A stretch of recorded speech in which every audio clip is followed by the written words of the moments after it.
Hi there. Um, Hey, hey. hey Rob, how are you? I can't see the audience, but I'm assuming we're live, so let's get started. So welcome, Rob. It's a pleasure to see you again. Thank you, Um, Ron. yeah. For the benefit of the audience, maybe I'll quickly introduce myself, and then I'll turn it over to you, Rob. My name is Ram. I'm a partner here at Softbank's Vision Fund. I make investments in logistics and transportation tech companies in the US, and I also work very closely with a team in Europe. So, Rob, do you want to maybe quickly introduce yourself? Yeah, Rob, one of the founders of SendCloud. I founded the company over 9 years ago, and I growing it into a global business together with the folks at Softbank. Wonderful. So maybe Rob, maybe I can ask you to elaborate a bit on your introduction. Why don't you talk a little bit about what SendCloud is and how you came up with the idea? Yeah, yeah. So over 9 years ago, I was running an online store, an online business, selling phone accessories, together with a couple of good friends actually. And eventually, we were doing like 40, 50 orders a day. And every day we needed to manually enter order information into ancient systems of carriers, send tracking codes. Nothing was connected with our online platform, online store.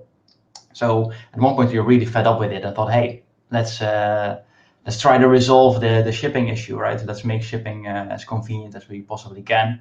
And that's what we did, straight out of school with three friends, literally on the idea started in my garage, and my parents' garage actually.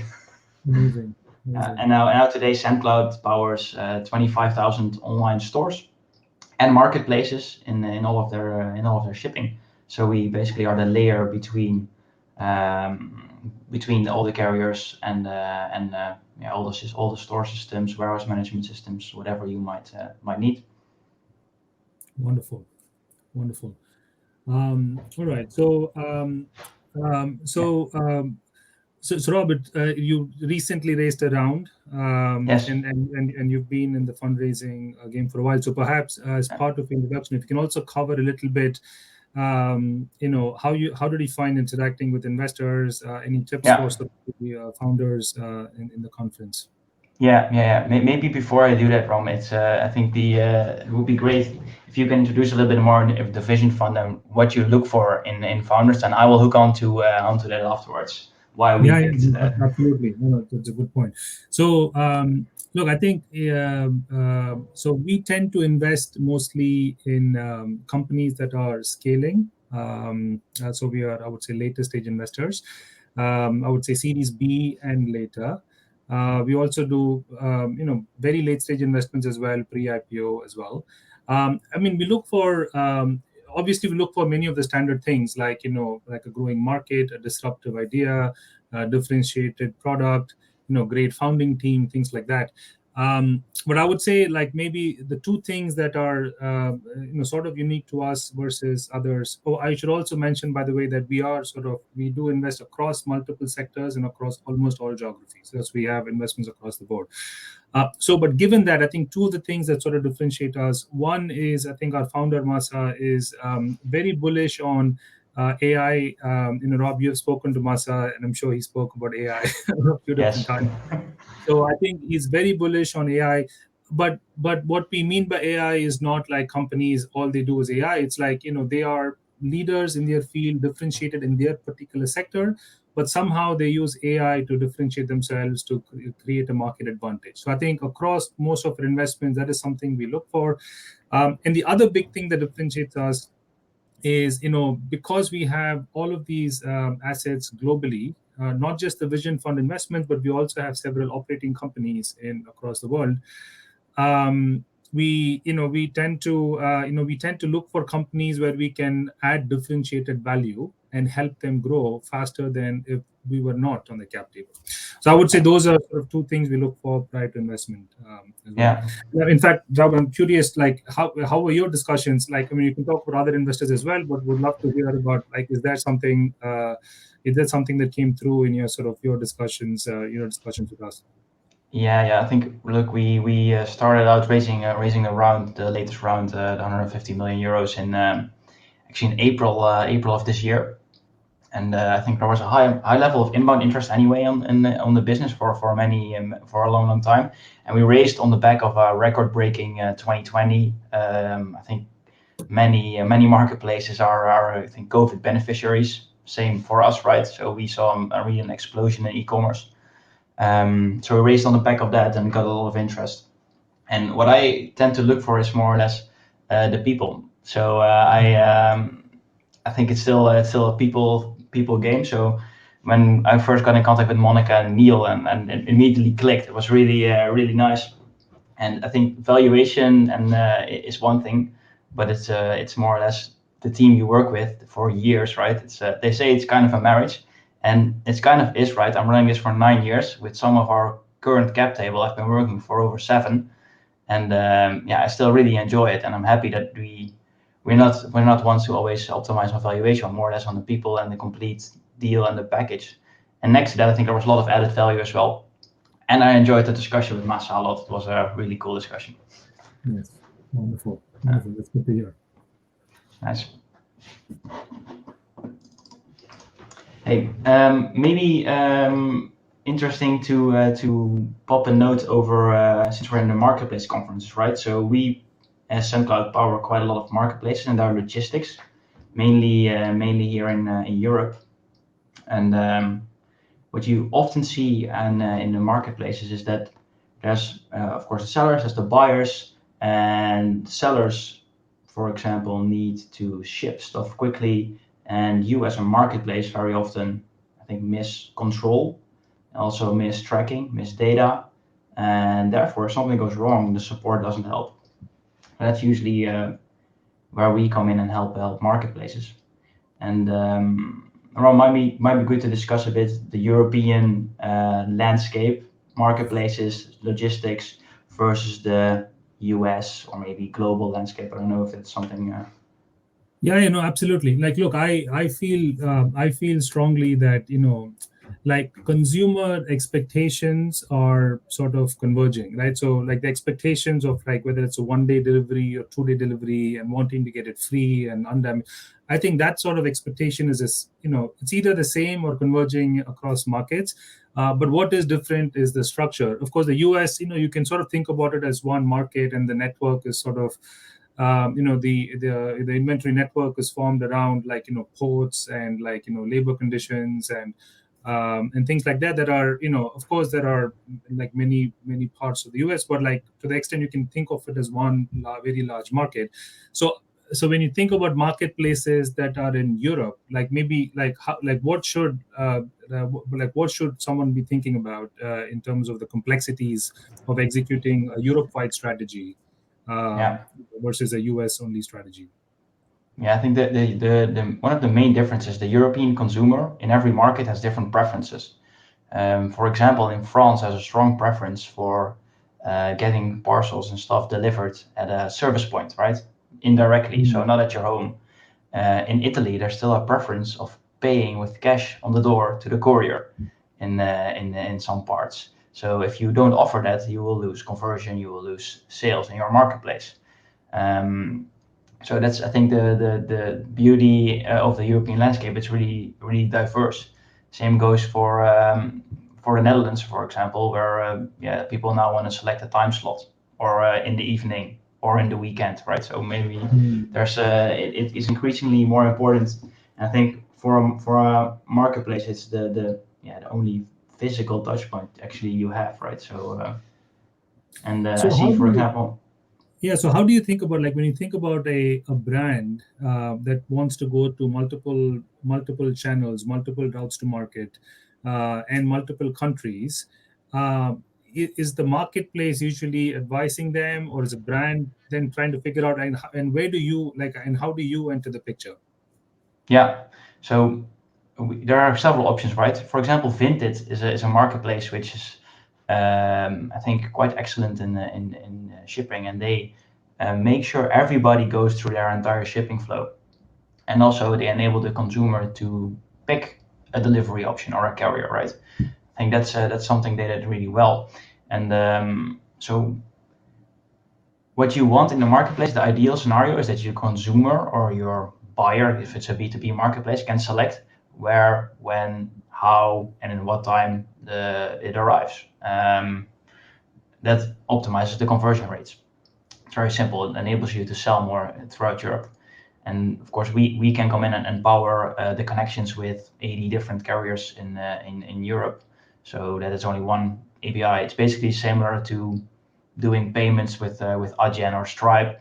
You plug it in. You're not gonna build all of that yourself. The Vinted people did build it themselves. Much respect there. So that's yeah, I think that's something interesting. So you mentioned 80 different carriers. I mean, that's one of the things that's very different from like how the US works versus Europe works, right? So I mean, there are national carriers and then local carriers in US as well. But talk to me a little bit about like the carrier landscape in Europe and how that is complex and how you help solve it. Yeah. Yeah, the landscape is super fragmented. Consumers naturally, usually the old postal carrier of a market is the market leader. So DHL in Germany, La Poste Colissimo in France, Royal Mail in the UK, they're still usually market leader, and very often also preferred by the consumer in some way, shape, or form. This is going down slowly, so you see their market shares slowly dropping. But as I said earlier, right, you need to offer the local delivery options to the consumer. So if you want to be successful there, I think you need at least a couple of carriers in every market, which means at least the postal carrier. If you're selling to consumers, it's usually the golden standard, and then you can add, for example, additional services with carriers such as Budbee, which does evening delivery and on bicycles completely green, or the lockers from Impost, right? So all of that stuff are nice additions to the base, and yeah. So taking it back to the carrier landscape, it's there are 80 to 100 carriers. There's usually 5 in every market you're gonna need if you want a completely rounded service. I would say at least Yeah, 2 so I or mean, if you 3. think about like a marketplace startup that wants to serve like more than one country in Europe, like what is the journey like? As someone that has been there and done that, like what would you recommend that they do? Like, should they sort of dip their toes and try to make their own relationships with some carriers, like work with you, like because sometimes you need to like get your hands dirty to understand the complexities, but other times you want someone to take care of it for you. So, what would you recommend people do? Yeah, look, I'm in a privilege. I would say, of course, integrate with us, but you can. What we often see is that where the country they're from, they implement their local post, right? Just to think, okay, let's do it. I do it myself. I just do one carrier in one country, and then they already see that it's actually really painful to do. So once they start expanding, then they're like, we're not going to integrate Italian post, right? It's the German post is a headache, but Italian post will be a triple headache, which it is. So then they start looking for some kind of solution. So I think if you're a starting marketplace, then it would be good to plug into players such as us, right? So we can also offer pre-negotiated rates that actually lowers the logistics cost for your sellers, and also, of course, then the buyers, which Yeah. and again optimizes conversion rates, increases the amount of sales. So this might be like a technical question.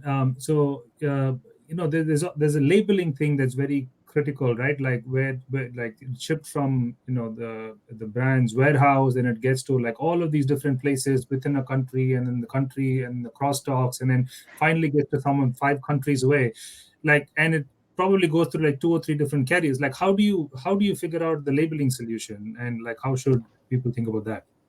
Yeah, yeah. I think the labeling itself, right? It's a simple API call towards our API, or you click a button in our platform. So our platform takes care of all of the complexity there, and also the tracking, right? So that you have all the tracking data in a proper place, and everything is completely in one. I would say in one platform. Maybe a different kind of question from me to you, right? So Yeah. I know, because I am a new addition to the Vision Fund, but maybe for the broader audience, right? So how does the Vision Fund add value to companies such as us, or the broader marketplaces here? Yeah. Um, okay. So there's a few different things. I think like I think it depends on what the company is looking for, right? So I would say that oftentimes we invest in companies that that are doing pretty well, and we expect to continue to do well, right? And like, so we do like we do operate on what's called a pull model. So basically, if the company wants to be left alone and grow, they would ask us for some help here and there. Like we are totally okay with that because we do invest in many companies.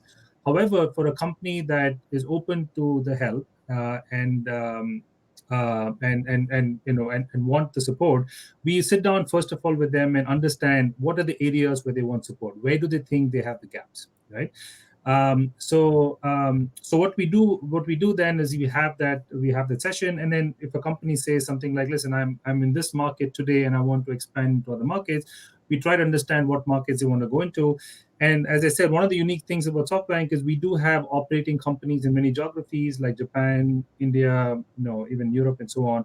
And we work actively with them to help them understand those different markets, help them hire local talent because that's often like a big deal in those international markets. Help connect them to some early influencers, either partners or even customers, things like that. So we get as engaged as needed, or we step back as needed, but we do have like a large ecosystem that is ready to support founders as and when needed. Yeah, I think one of the main challenges right after receiving funding is scaling internationally. Is there any specific tips you see that work across the portfolio or things you've seen working a lot? Yeah, so look, I think from scaling internationally is hard, right? Because I mean, as you said, like when you start in your own geography, there is a founding story. You're young, there's a reason it works. Now, I think the first important aspect is understanding, which market you want to expand into, right? And that can be done in a couple of different ways. So, like one of the things that some of our companies have done successfully is look at their existing customer base and what international markets they do business in, right? And then use those as anchor customers to grow, right? So there are a lot of American companies, for example, they have a lot of customers that also do business in Latin America and like certain countries in Latin America. So they would look at those companies and say, okay, we do business with Walmart here. Walmart has a big presence in Mexico, or maybe I should also like start servicing them. I think so. So that's sort of like some aspects of what you want to think about. But then, like you use that to really understand the local market. I think that's so. So we sort of work with them to use our local portfolio companies and local operating companies to help them understand the local market, make connections locally, and so on. And the other thing where it's usually very hard is like hiring good local management teams, right? That can actually become an entrepreneur in that geography, like you were an entrepreneur in your founding country, right?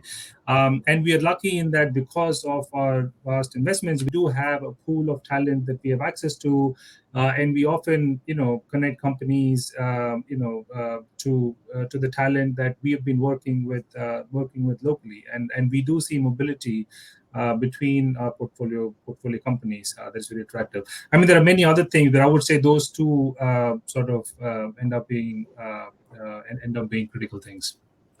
Um, Nice. Good.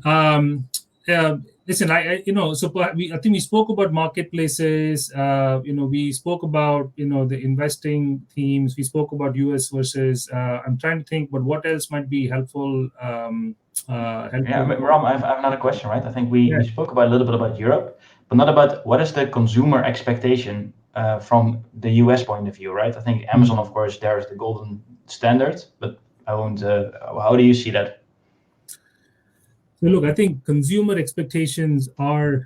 Um, um, I mean, so essentially, what's happened with COVID is consumer convenience expectations were anyway going to be quite high, right? And I think things were going to be different in like 5-10 years. And what COVID has basically done, it's brought forward all those expectations to today, right? And they do have these 1 day expectations and 2 day expectations. And I think they will, and and then we are seeing it move actually to certain items to 10-minute expectations, right? And I think that those expectations will sort of continue. I'm also seeing that a lot of them want it done for free, but of course someone has to pay for it, right? And so what that means is the marketplaces and brands and others have to figure out the most sort of optimal cost solution to deliver it in like low, because otherwise it just hits their margins directly. So I think consumer expectations, will continue to, trend towards convenience, towards speed, towards quality, and the brands and marketplaces are going to continually feel challenged to provide it for like 90. I mean, you can always do it in like one or two cities where you have the density, but the but the real trick is like who are the partners that you want in your ecosystem, folks such as yourself, right, that can help them deliver to 80% of the customers, 90% of the customers, 95% of the customers, right? And yeah, so I think that's true in the US, and I think that is starting to be true in other markets as well. Yeah, yeah. Oh, by the way, to the audience, right? If you have any questions, feel free to pop them in the chat, um, to either to me or to Ram. There a question just popped up.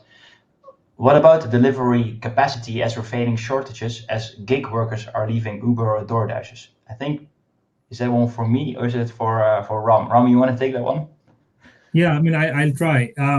So uh, so look, I think it's not that delivery worker. I mean, you're right. So there is a shortage of delivery workers, but I wouldn't say it's a shortage of workers because drivers are going away. It's because I think there are more and more delivery options out there. So the concept of 10-minute delivery did not exist, like a couple of years ago. The concept of food delivery did not exist like 5-10 years ago, right? Ride sharing didn't exist like 10-15 years ago. So all of these are sort of additional opportunities for workers to come into the platform. And so when new methodologies like this come up, like of course there's more demand for these workers, and there will be like a short-term supply gap. But I think as these opportunities mature, more and more people will come into the platform, and the economics. I think the marketplace will figure out the right economics for them. Yeah, nice, nice. So I think I Yeah, do have one question to you, Rob, on this sort of labor point, because one of the differences I do see between the US and Europe is there is sort of one labor. I mean, there are differences by state in the US in terms of labor, but I think the differences are much more stark in Europe. Like France's labor laws and very quite different than UK's labor laws. Is that something you encountered in terms of when you do your business across countries in Europe? yeah, of course, of course. We you learn the hard way in some cases, right? Especially with labor law. So we are now with a team of 450. So yeah, of course I've seen things happening over there. I think we recently started actually using Deal for markets where we're not so for remote workers and stuff, and actually works really nicely. I don't know if they're at is Deal is a portfolio company or not? Yeah.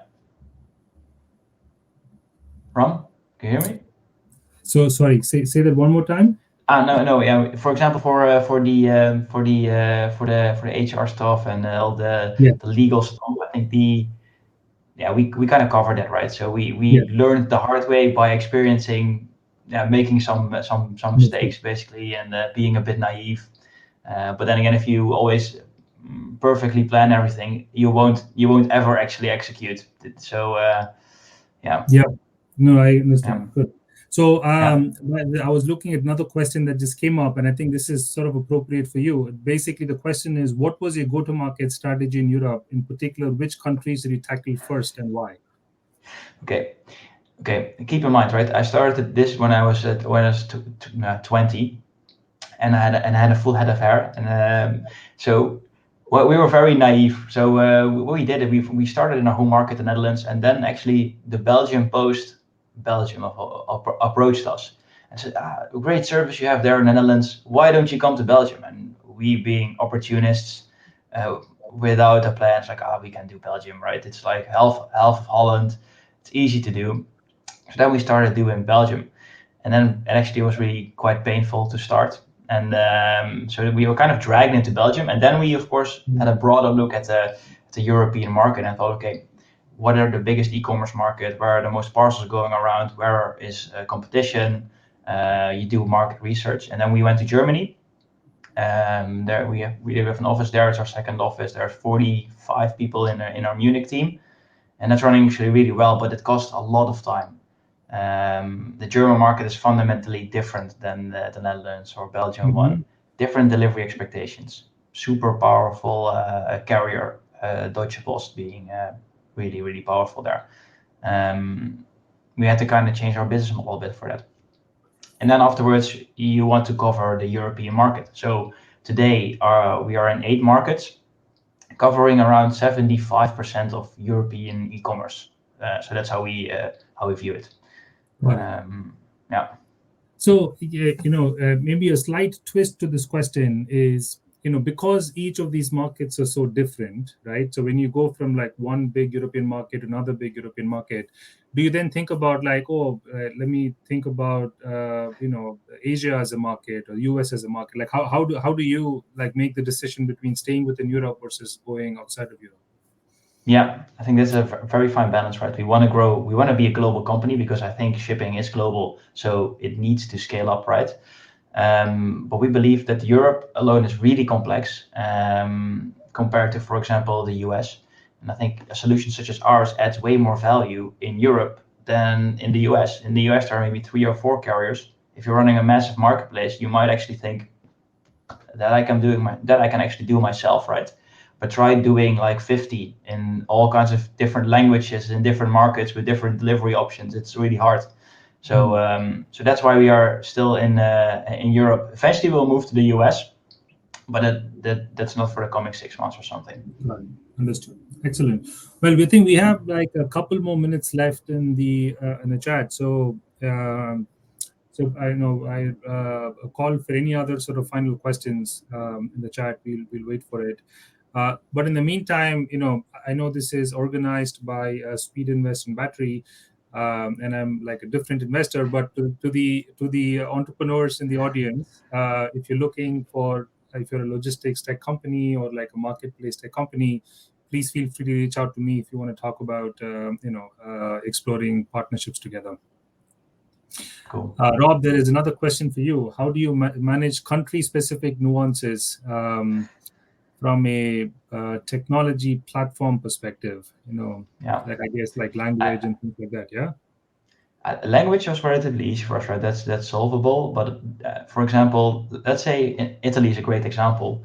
We thought nobody will pay with cash to drivers anymore. In I think Northern Europe, it's something that will go away because it's really expensive and drivers get robbed basically with all their cash, and so you don't want that. And then, for example, Italy, it really needed cash on delivery, and it required a fundamental change in our platform, and we need to manage money flows. So we were like, yeah, we're not going to do that. It's a headache. But eventually, if you want to crack the market, you need to do it. So it just needs to be on a priority list. There is no like a clear answer. If you want to win a market, that market should be your number one priority, and then your existing market should be either kind of finished or take a backseat for a while. Otherwise, you won't be able to really go local and go deep. Nice.